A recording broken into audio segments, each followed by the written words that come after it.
Voilà.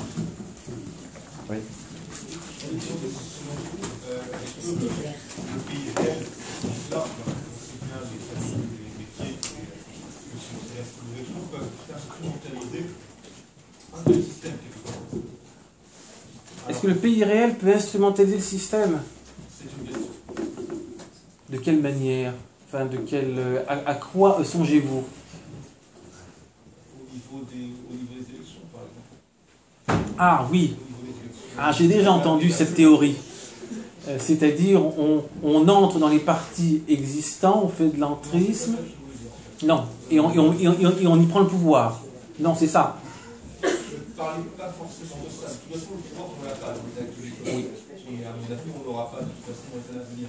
Mais comment ce pays réel peut faire profit des aspects, entre guillemets, positifs en termes de représentation pour justement contribuer à cette tâche de survie que vous avez évoquée? Je suis assez méfiant sur tout ça parce que les règles sont faites pour empêcher le pays réel de faire ce que vous dites. Et le jour où le pays réel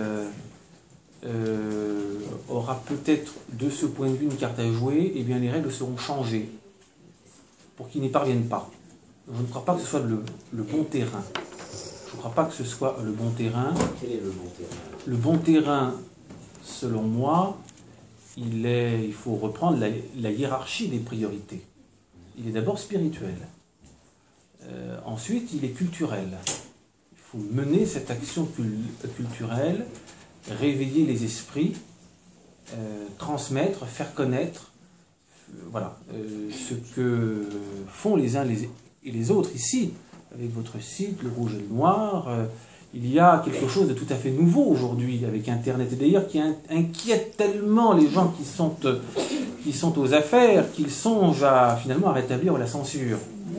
C'est que un certain nombre de personnalités se servent d'Internet comme d'une tribune, et finalement ils ont en quelques jours beaucoup plus d'écho que le présentateur du journal télévisé, que plus personne n'écoute. C'est inaudible, et puis ça n'intéresse plus personne, et puis de toute manière, tout le monde a bien compris que ce qui est montré est ce que l'on veut nous montrer, et non pas la réalité de ce qui s'est passé. Donc, à partir de là, les gens se tournent vers d'autres moyens d'information qui jusque-là existaient peu, ou étaient peu connus ou peu accessibles. Et maintenant, avec Internet, eh bien, on a des particuliers qui peuvent, des personnalités, je pense notamment à cette personne qui s'occupe de la journée de retraite de l'école. Bon. Quand elle fait une conférence sur Internet, il y a 2 millions ou 2,5 millions de personnes qui voient ce qu'elle dit. C'est considérable. Évidemment, c'est un pouvoir énorme. Un pouvoir énorme. Et évidemment, l'action passe aussi par là. Elle passe par là.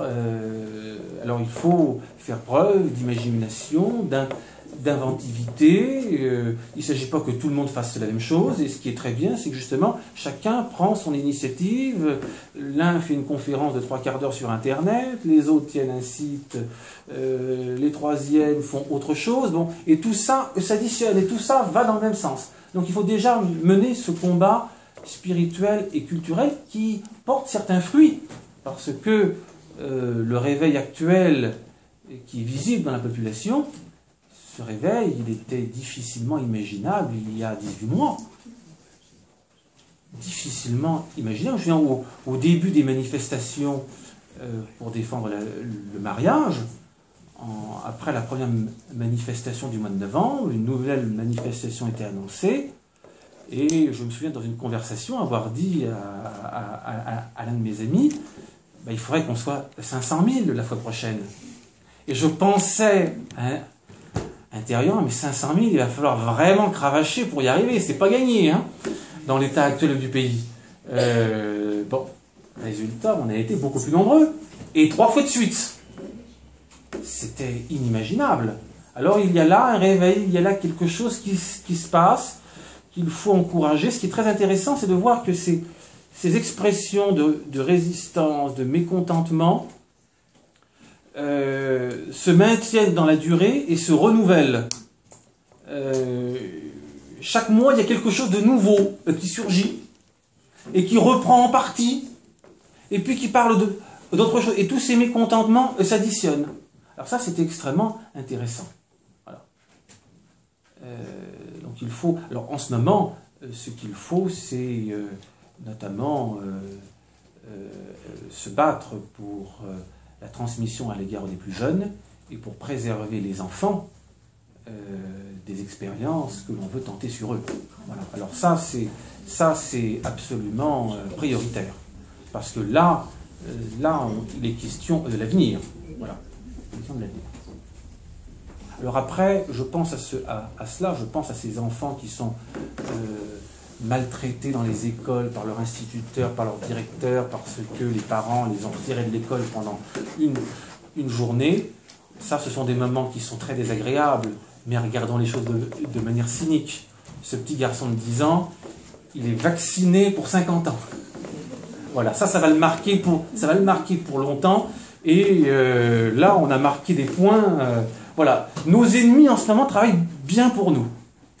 Ils ne s'en rendent pas compte, mais ils travaillent bien pour nous. Voilà.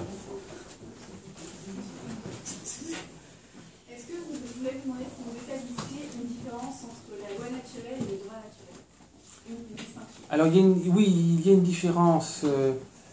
La loi naturelle renvoie à la philosophie stoïcienne. Voilà. Renvoie à la philosophie stoïcienne. C'est d'ailleurs pour ça que Cicéron utilise cette expression. Et le droit naturel renvoie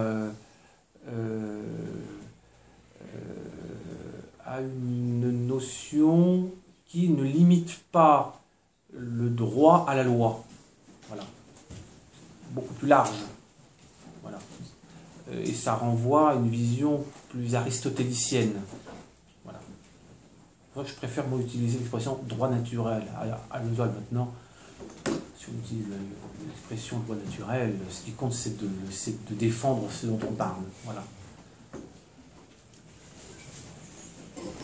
Messieurs. Oui, ce que je me demandais, c'est que lorsque vous parlez du tournant au XVIIe siècle, Hobbes, Locke, XVIIIe Rousseau, est-ce que ces penseurs essayaient de se baser sur des éléments historiques?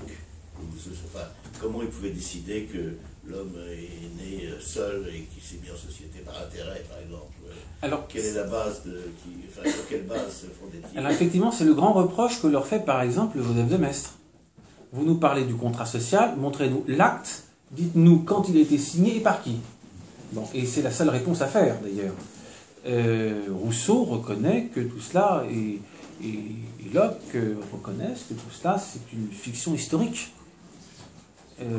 C'est une construction, c'est une autre logique intellectuelle. C'est une construction fictive. C'est ça, un peu comme la théorie du genre. En quelque sorte. Je voudrais revenir sur votre description là, de cet art royal. Où est-ce qu'ils ont appris est-ce que ça existait déjà avant? Où est-ce qu'ils ont appris ce truc? Alors ça, je ne sais pas. D'où vient cette capacité de manipuler si puissante? Je pense que... mais là, c'est une simple hypothèse, parce que... Ça avait déjà été fait ou c'est une première? Là, avec la Révolution, on inaugure. Je pense qu'on a au départ, partout, des groupes d'hommes bien organisés, qui se concertent entre eux, ça on le sait, de ville en ville, et nous avons une réaction pragmatique. Comment est-ce qu'on va faire pour l'emporter, alors que nous sommes quelques dizaines face à 800 bonhommes? Comment est-ce qu'on va faire? Bon, et à partir de là, de manière très pragmatique, ils ont défini les moyens d'y arriver. Voilà.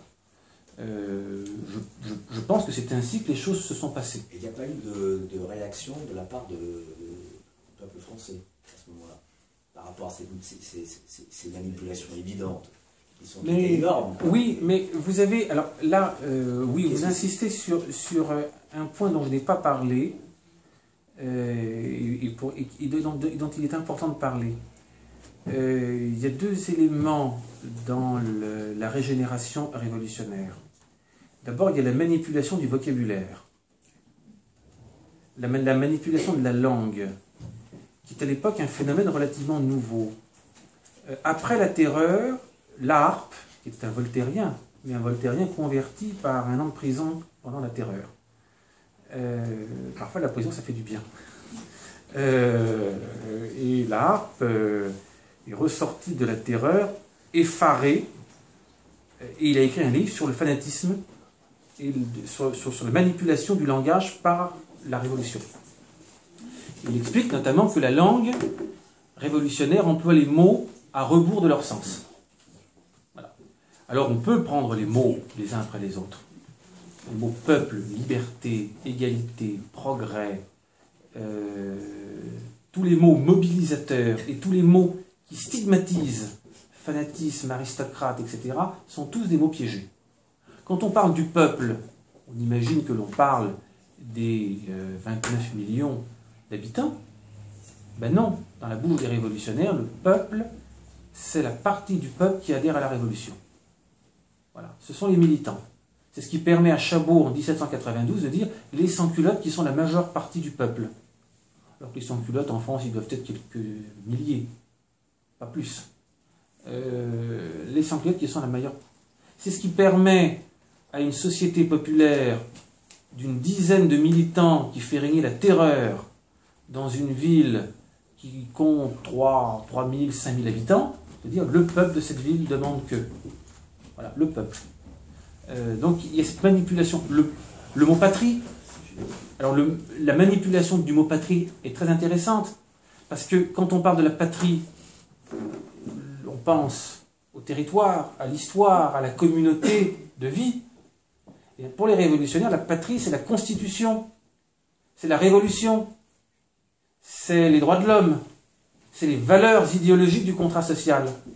Donc quand on dit la patrie en danger, le paysan comprend mon village va bientôt être envahi et mes proches massacrés, donc il faut que j'y aille, alors que l'orateur qui lui parle lui dit la constitution est menacée, la révolution est menacée, et c'est ça qu'il faut défendre.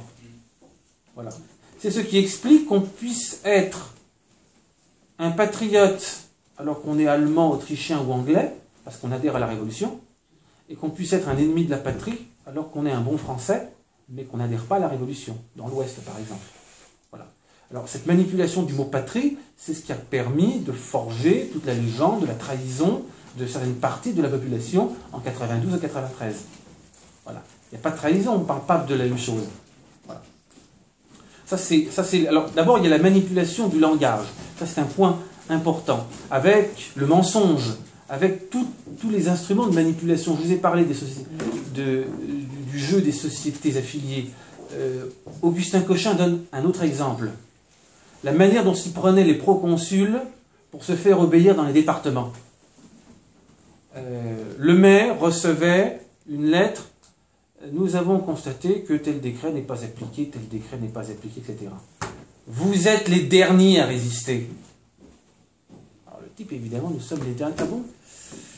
Bon, déjà, il commence à se sentir une fraîcheur à l'endroit du cou et à se dire, on va vite se mettre en règle.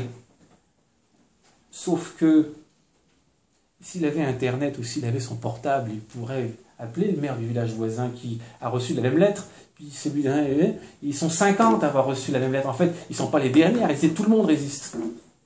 Tout le monde résiste, mais on fait croire à chacun qu'ils sont les derniers. Donc les gens se retrouvent seuls. Voilà. Alors, il y a un troisième élément, c'est évidemment la peur, la terreur, la violence. Et cette violence, on la voit dans les assemblées du tiers-État en mars 89, on la voit autour de l'Assemblée des États généraux.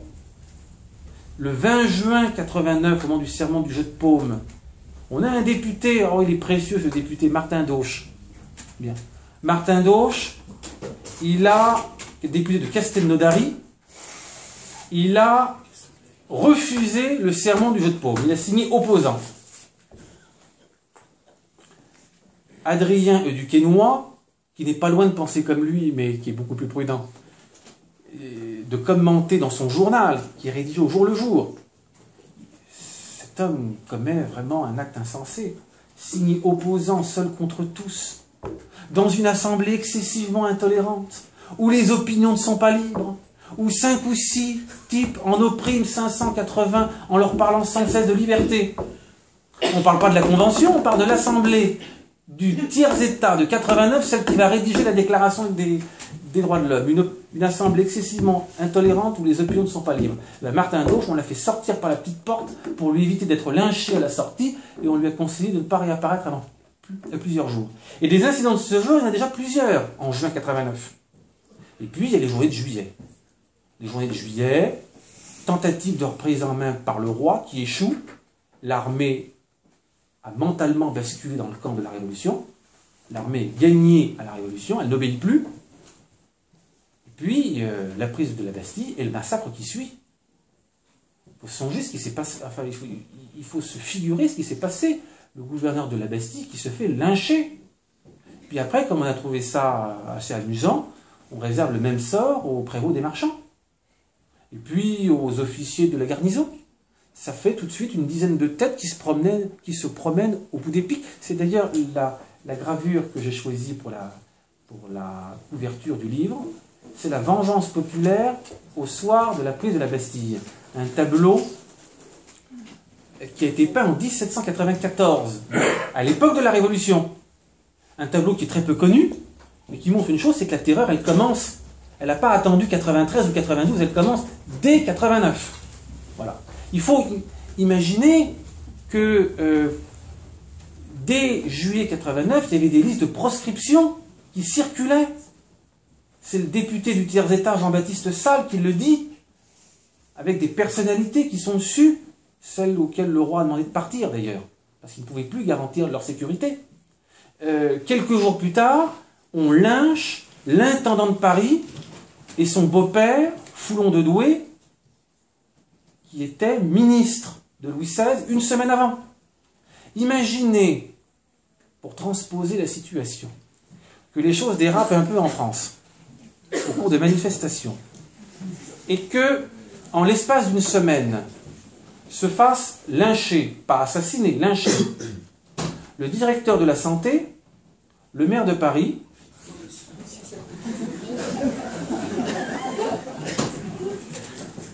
le préfet d'Île-de-France, c'est ça, l'intendant de Paris, c'est le préfet d'Île-de-France, et le ministre du budget. Tout de suite, ça crée une ambiance. Bon.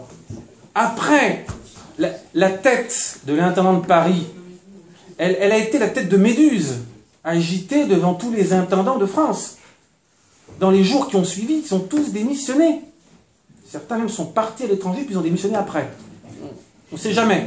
Hein, faut filer vite. Le lieutenant général de police, c'était quelqu'un d'efficace. Il tenait Paris, avec 30 agents. C'était vraiment quelque chose de très efficace. Quand il a vu ce qu'on avait fait au prévôt des marchands, il a pris son portefeuille, il est allé à l'hôtel de ville, voici mes pouvoirs et mes papiers, je vous les remets. Voilà. Je m'en vais, hop, hop, hop, hop, je ne compte plus. S'il avait tenu 48 heures de plus, sa tête serait allée s'ajouter aux autres. C'est une évidence. Parce qu'il était le lieutenant général de police de Paris. Voilà. Alors vous comprenez pourquoi il y a eu... La résistance était difficile. Alors elle a eu lieu localement, en province, là où la population, vous savez, dans l'Ouest, le rapport de force est inversé. J'étais encore aux archives du Morbihan. Bon, j'ai étudié le cas d'un patelin, 3000 habitants. Bon, ben, les patriotes, ils sont 5, peut-être 6.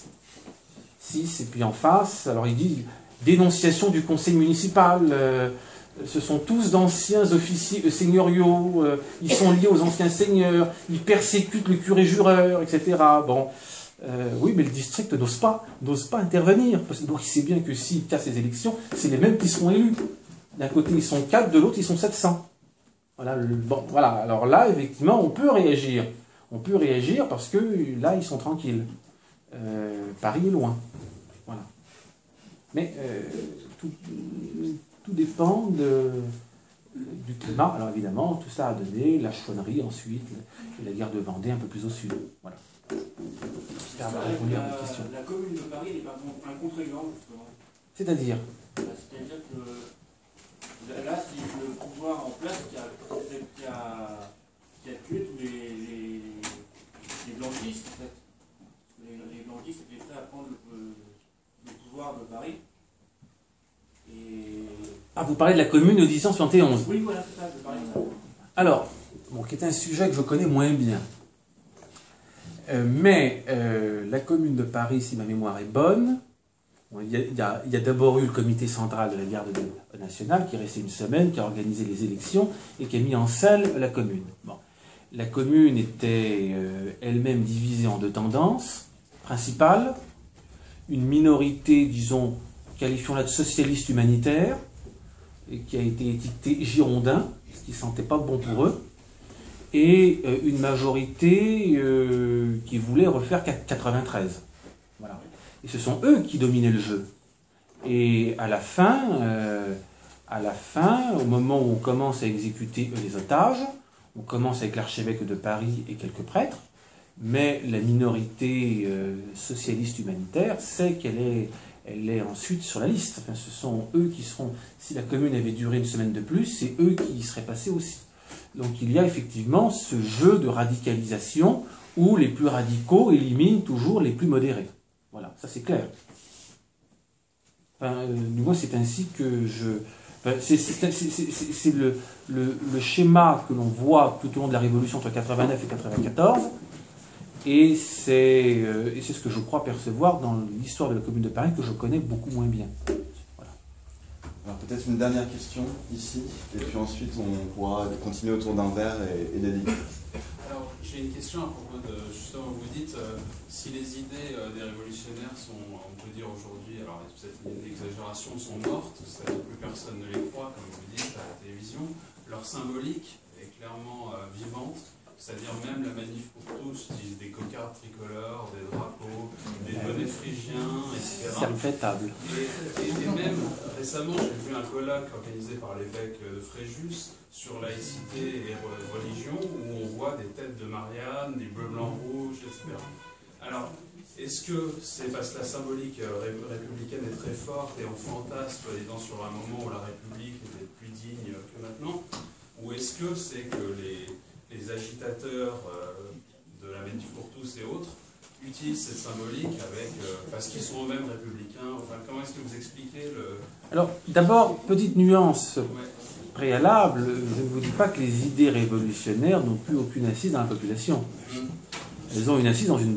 Elles sont d'abord encore défendues par une grande partie de la population. Et surtout, elle est enseignée à l'école. Elle est enseignée à l'école. Et parmi ceux qui s'en démarquent à bien des égards, il y en a des quantités qui sont en partie gagnées à ces idées-là. C'est clair. Non, le phénomène actuel, je crois, c'est qu'il y a une sorte de divorce entre la population et l'oligarchie qui gouverne. Et ce divorce fait que la confiance n'existe plus, qu'il y a un rejet des partis politiques, il y a une méfiance à l'égard de ce que peuvent dire les journalistes. Mais ça ne va pas jusqu'à une remise en cause des valeurs et des symboles, ou en tout cas, cette remise en cause, elle existe dans une partie grandissante de la population. Ensuite, savoir si cette partie est majoritaire aujourd'hui ou ne l'est pas, je ne m'y risquerai pas. On part de très bas, donc on a quand même beaucoup de terrain à remonter. Voilà. Alors ensuite, s'agissant de l'évêque de Fréjus, de la Manif pour tous, bon, je ne peux pas porter du jugement sur telle ou telle personne, mais il est certain que dans un certain monde modéré, et c'est le propre d'ailleurs des modérés, bien élevés, ou par, pour partie parce qu'on est tributaire de ses idées. On est prisonnier d'un schéma mental dont on refuse l'expression la plus radicale, mais malgré tout, on est quand même dans ce schéma mental. Typiquement, c'est la position de l'UMP par rapport à la gauche. Ce sont des modérés, ce sont des Girondins, ils sont dans la même position que les Girondins par rapport aux montagnards. Ce sont les modérés de gens plus radicaux. Alors, ils s'opposent aux radicaux, mais en même temps, ils sont dans le même moule mental. Et donc leur opposition est forcément très limitée, parce que pour avoir une opposition efficace, il faut une stratégie de rupture, qu'ils sont incapables de concevoir. Alors justement, c'est une dernière question sur le problème que vous avez posé pendant toute votre conférence sur la question de la légitimité. Oui. Si votre analyse est juste, le pouvoir qui gouverne la France aujourd'hui n'est plus un pouvoir légitime. Et certaines des lois qui viennent de voter ne sont pas des lois légitimes. Donc il faudrait arriver jusqu'à dire ces choses très clairement, et que ceux qui s'opposent dans la rue, qui par millions, etc., aillent jusqu'à cette conséquence. Ceux qui ne le font pas. Alors, il y a quelque... Je pense qu'ils le pensent. Si. Alors, il y a quelque chose de très intéressant à cet égard-là. La plus intéressante des 3 manifestations qui ont eu lieu l'année dernière, c'est la dernière, celle du 26 mai. Parce que cette manifestation, elle a eu lieu après la promulgation de la loi. Et une manifestation de 800, 900 000, 1 million de personnes, bon, peu importe le chiffre d'ailleurs, d'un très grand nombre de personnes, contre une loi votée, ratifiée par le Conseil constitutionnel, et promulguée, ça c'est quelque chose de tout à fait nouveau. Ça veut dire, ça a beau être, on a suivi toute la procédure, on l'a suivi, on a respecté la procédure constitutionnelle, elle est promulguée, elle est officiellement la loi, mais pour nous elle n'est pas la loi.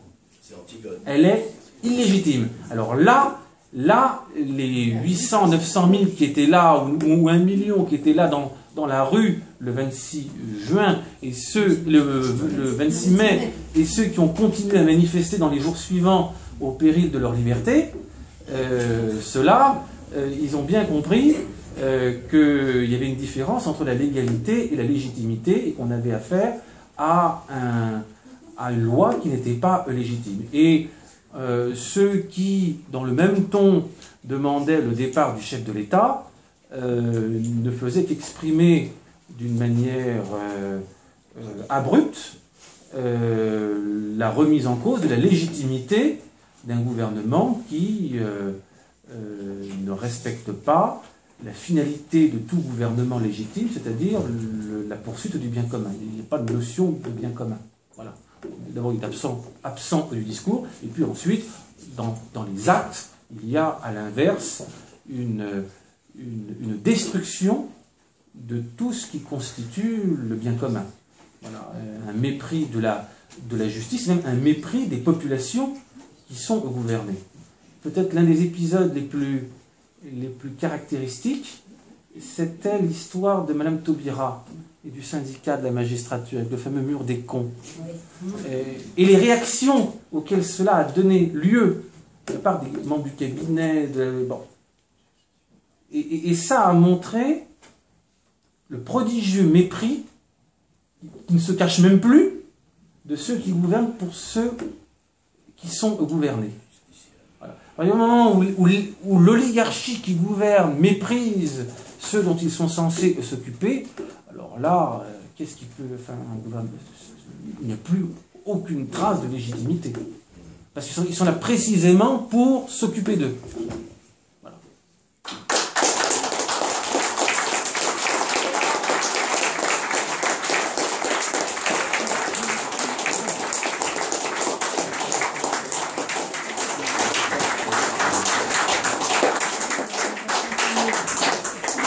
Alors merci beaucoup Monsieur Pichot-Bravard. Pour ceux qui le souhaitent, donc une séance de dédicace peut avoir lieu. Comme nous organisons un petit pot après, ceux qui sont assis sur une chaise pliante, s'ils peuvent la plier et la pousser sur les côtés pour dégager un peu de place. Pour les dédicaces, vous voulez c'est ici et un pot a lieu. Je vais ouvrir la fenêtre. Ça commence à faire un peu chaud.